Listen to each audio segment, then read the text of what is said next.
अस्सलाम वालेकुम। आज मैं आपके साथ शेयर कर रही हूँ अपने फ़ूड प्रोसेसर का रिव्यू और मैं आपको बताने वाली हूँ इसमें बहुत सारे फ़ूड प्रोसेसर के ऐसे यूजेस जो आप इससे पहले नहीं जानते होंगे और ये वीडियो देखने के बाद आप एक बार मेरा थैंक यू बोलने वाले हैं।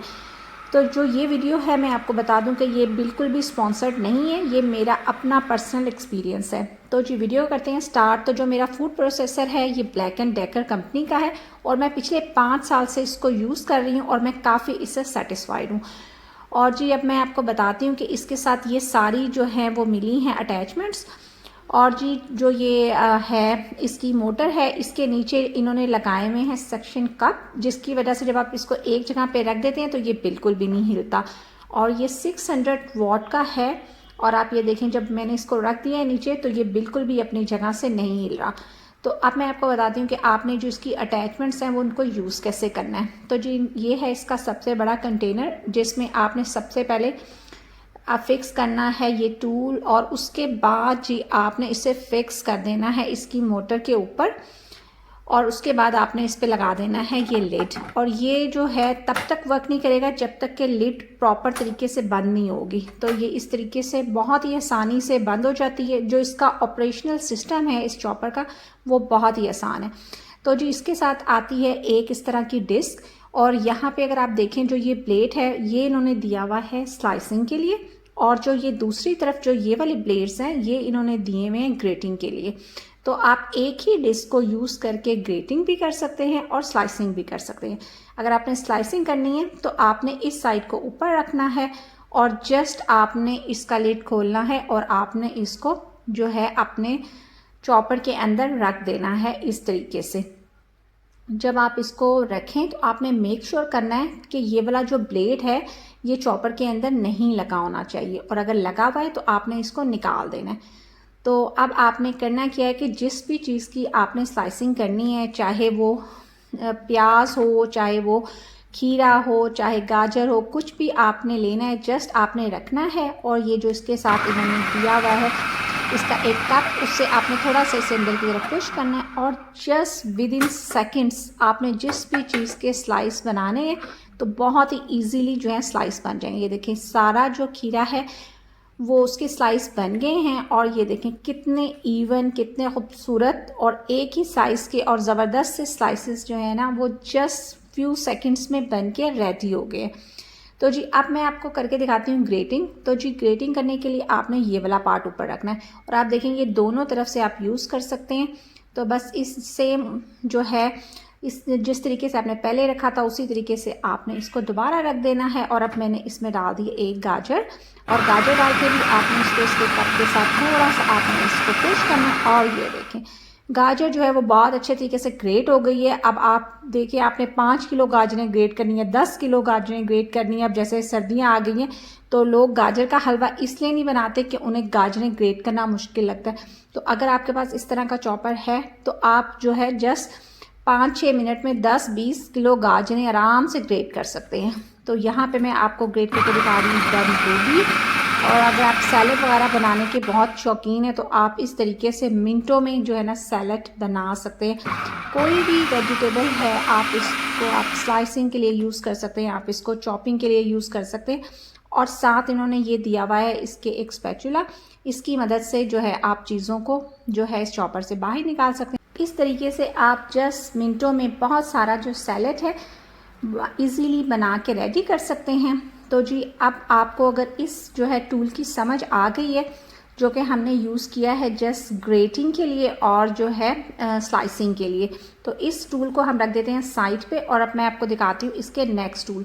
तो इसके साथ देखेंगे 2 तरह के ब्लेड आए हैं। जो ये वाला ब्लेड है ये यूज़ होता है चॉपिंग के लिए, मिन्सिंग के लिए, और जो ये वाला टूल है ये डो मेकिंग के लिए यूज़ होता है। तो आपने सिंपली अगर आपने चॉपिंग करनी है तो आपने इस वाले टूल को जो है वो अटैच करना है अपने चॉपर में और बहुत इजीली जो ये ब्लेड है ये अटैच हो जाता है और फिर आपने इसको लगा देना है अपनी जो है चॉपर पे और फिर आपने इसको करना है इस तरीके से बंद। फिर आप देखें जैसे आपने मिर्चें जो है चॉप करनी है तो ये जस्ट फ्यू सेकंड में मिर्चों को चॉप कर देगा। अगर आपने ब्रेड क्रम्स बनाने हैं आप ब्रेड डालें तो ये ब्रेड को भी 2 सेकंड्स में जो है ना चॉप कर देगा और आपके ब्रेड क्रम्स बन के रेडी हो जाएंगे। इसी तरह अगर आपके पास जो कीमा है आपने मिंसिंग करनी है तो आप इसको इजीली मिंसिंग भी कर सकते हैं, लेकिन इसमें आपने गाय या बकरे का जो गोश्त है वो बिल्कुल नहीं डालना, क्योंकि ये जस्ट 600 वॉट का है।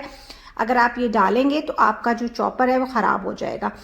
आप इसमें बहुत ही ईजीली अदरक और लहसुन का जो है वो पेस्ट बना के रख सकते हैं। तो देखें मिनटों में जो है ना इसने जो है अदरक और लहसुन का पेस्ट बना दिया है। और जो ये है, क्योंकि इसकी जो कैपेसिटी है वो 1500 ml है, तो ये बहुत ज़्यादा क्वांटिटी में चीज़ों को जो है ना वो इसमें आप बना सकते हैं।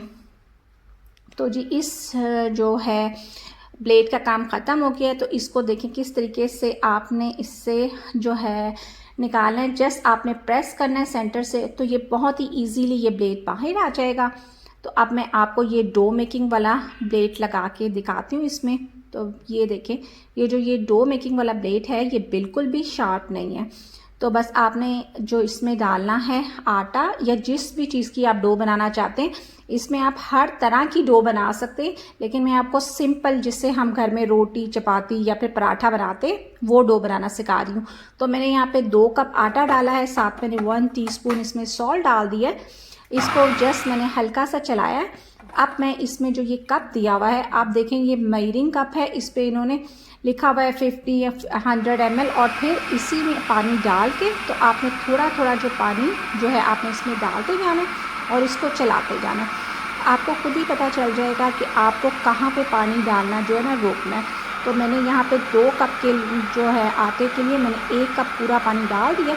और ये देखें मशीन चल रही है और खुद ब खुद जो ये आटा है वो डो की फॉर्म में आ जाएगा और आपका बहुत ज़बरदस्त सा जो आटा है without any mess just 2 minute में बन के रेडी हो जाएगा।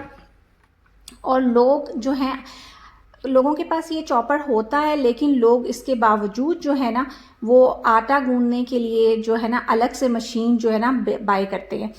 तो उसके बाद अब आपकी मर्ज़ी है, आप पानी का हाथ लगाएं या फिर थोड़ा सा ऑयल अपने हाथ पे लगा के डो को जो है आप इवन कर लें और आप इसे थोड़ी देर इसे रेस्ट दें और उसके बाद आप इसे रोटी बनाएं, चपाती बनाएं, पराठा बनाएं। ज़बरदस्त किस्म की जो है ना इससे आपकी रोटियां बन के रेडी हो जाएंगी और बहुत जो है ना आपका काम ईजी हो जाता है इससे। तो मुझे तो ये बहुत पसंद है और मैं इसमें हर तरह की डो बना लेती हूँ और मैं नेक्स्ट वीडियोस में आपको बाकी जो है ना डोज वो भी बनाना सिखाऊंगी। तो जी इन दोनों टूल्स का जो है काम हो गया ख़त्म। तो हम आ जाते हैं नेक्स्ट टूल की तरफ।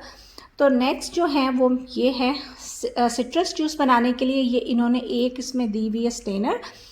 सबसे पहले तो आपने ये लगा देनी है अपने फूड प्रोसेसर के ऊपर। उसके साथ उन्होंने दिए हुए ये 2 कप। तो जो एक ये बड़े वाला है ये आप ऑरेंज मौसमी के वगैरह का जूस निकालने के लिए, और जो ये वाला है ये जो है लेमन जूस निकालने के लिए। तो आपने पहले इसको अटैच करना है और उसके बाद आपने बड़ा वाला कप लगाना है, फिर आपने इससे कोई जूस बनाना है। लेकिन चूँकि मुझे सिर्फ बनाना है लेमन जूस तो मैं जस्ट छोटे वाला कप लगा रही हूँ। आपने जस्ट इसको लगाना है, आपने लेमन रखना है इसके ऊपर। तो जस्ट फ्यू सेकंड्स में जो है ना ये जूस आपका निकल के रेडी हो जाएगा। तो इस तरीके से आप जो हैं 5-6 kg लेमन्स का भी अगर जूस निकाल लेंगे तो आपको कोई ज़्यादा एफर्ट नहीं करनी पड़ेगी। और आप ये देखें जूस निकल आया और सीड जो है वो सारे जो है वो इस छन्नी के अंदर आ गए हैं और जूस जो है वो कंटेनर में इकट्ठा हो गया है। तो देखें कितना आसान है इससे जूस निकालना। और गर्मियों में मैं इससे बहुत सारा जूस निकाल के उसके क्यूब्स बना लेती हूँ और ये इससे जो है ना मेरा काम बहुत ही ज़्यादा आसान हो जाता है। और अगर मैं आपको छिलके दिखाऊं तो आप ये देखें बिल्कुल भी इनमें कोई जूस जो है वो बाकी नहीं बचा। अगर हम हाथ से जूस निकालते हैं तो कभी भी इस तरीके से जो है ना वो जूस नहीं निकलता। और अब जो है आपको इन दोनों टूल्स का भी जो है वो मकसद समझ में आ गया है। तो अब जो है हम चलते हैं नेक्स्ट टूल्स की तरफ। इनको हम रख देते हैं एक साइड पे। तो जी अब आ गया है ये ग्राइंडर। और जो ये ग्राइंडर है ये मेरा सबसे ज़्यादा यूज़ होने वाला टूल है। 5 साल में मैंने सबसे ज़्यादा इसी को यूज़ किया। और आप देखें इस बेचारे की हालत भी है बहुत ख़राब हो गई है। ये भी तभी वर्क करेगा जब ये बिल्कुल प्रॉपर अपनी जगह पे इसके साथ अटैच होगा।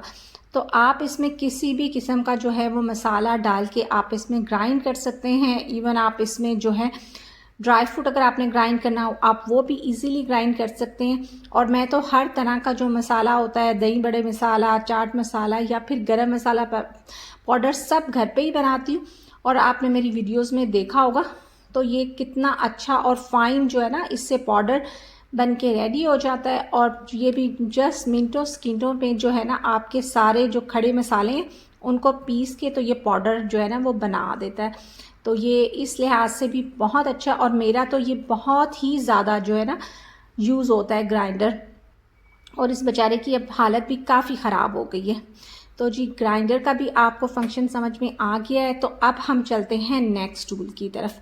अच्छा, तो एक तो वो ग्रेटिंग और चॉपिंग के लिए डिस्क होती है, इसमें एक डिस्क ये होती है जो कि विक्सिंग के लिए यूज़ होती है। मतलब आपने किसी भी चीज़ को फेंटना है ना, जैसे दही है, एग है, तो उसे विक्स करने के लिए ये जो है ना डिस्क यूज़ होती है। तो मैं आपको एक अंडा इसमें डाल के दिखा रही हूँ।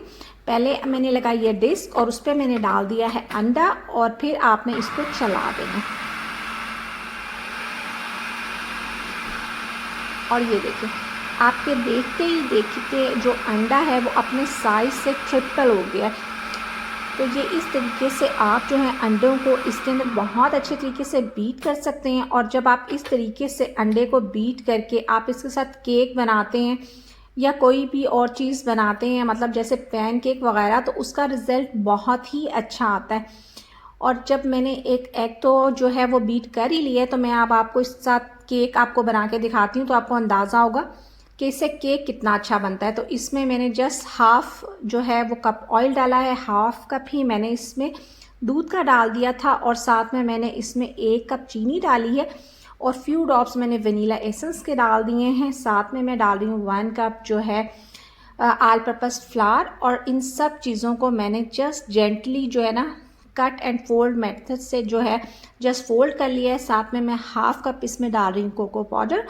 और ये सब चीज़ें डालने के बाद जो है आपने जस्ट जेंटली इसको भी जो है मिक्स कर लेना है। और इसके बाद आपने इसमें डाल देना है जस्ट 1 टीस्पून जो है बेकिंग पाउडर और साथ में आपने डालना है half tea spoon baking soda और साथ में आपने 1 पिंच जो है वो सॉल्ट डाल देना है।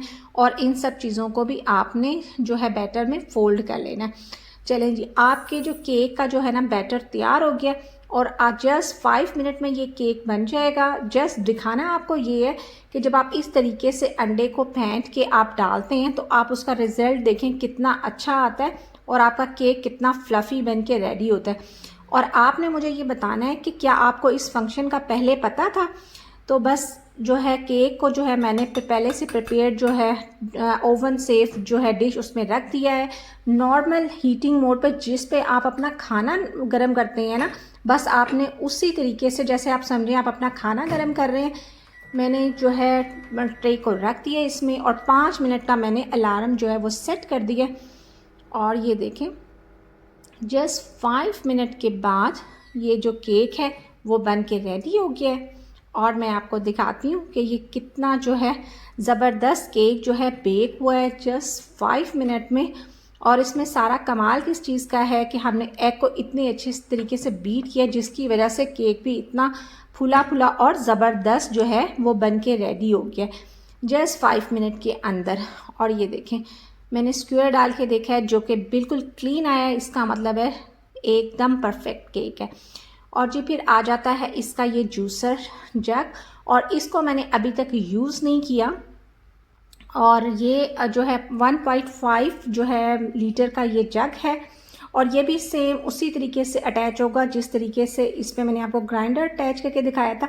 इसमें जो निशान दिया हुआ है इस निशान पे जब ये आएगा उसी सूरत में ये जो है ये वर्क करेगा, अदरवाइज़ ये भी नहीं चलेगा। तो बस आपने इसको इस तरीके से इस पर अटैच कर देना है। और मैंने यूज़ नहीं किया क्योंकि मेरे पास ऑलरेडी एक जूसर जग था और मैं ऑलरेडी ये यूज़ कर रही थी। सोचा था जब ये ख़राब होगा तो यूज़ कर लूँगी, तो लेकिन अभी तक ये बिल्कुल ठीक है। साथ में मेरे पास एक और स्मूथी मेकर भी है तो मुझे इसकी ज़रूरत नहीं पड़ी। तो आपने देखा कि इस तरीके से आप कितनी चीज़ें जो हैं इस एक मशीन से कर सकते हैं। और वो सब काम जो पहले मुझे कभी करना बहुत मुश्किल लगते थे, इस मशीन की वजह से वो सब काम जो है बहुत आसान हो गए हैं। और मुझे उम्मीद है कि आपको मेरा ये रिव्यू पसंद आया होगा और ये वीडियो आपके लिए यूज़फुल रही होगी। बस इसके साथ ही लूँगी मैं आपसे इजाज़त, मिलूँगी नेक्स्ट व्लॉग में या किसी न्यू रेसिपी के साथ। तब तक के लिए अल्लाह हाफ़िज़।